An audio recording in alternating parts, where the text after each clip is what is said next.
Hello, I'm Councillor Dikerdem and I'm the Cabinet Member for Housing at Wandsworth Council.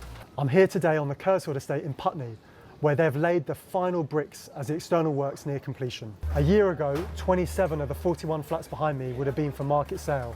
Now, subject to planning, they will all be secure council rent homes for local people. That's because as a new administration, we want to ensure that public land is used for the public good.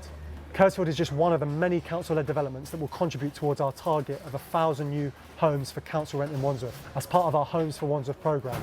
To achieve this ambitious target, this scheme and others like it will now aim to deliver 100% council rent homes. Wandsworth will continue to deliver beautiful, high-quality homes that are energy efficient, accessible and adaptable to suit the needs of our residents. Our ambition doesn't end there. We're also looking to provide additional funding to expand our current property acquisitions programme. This will increase the number of new properties that the council will acquire from 32 to 50, part of our remunicipalisation of our housing stock.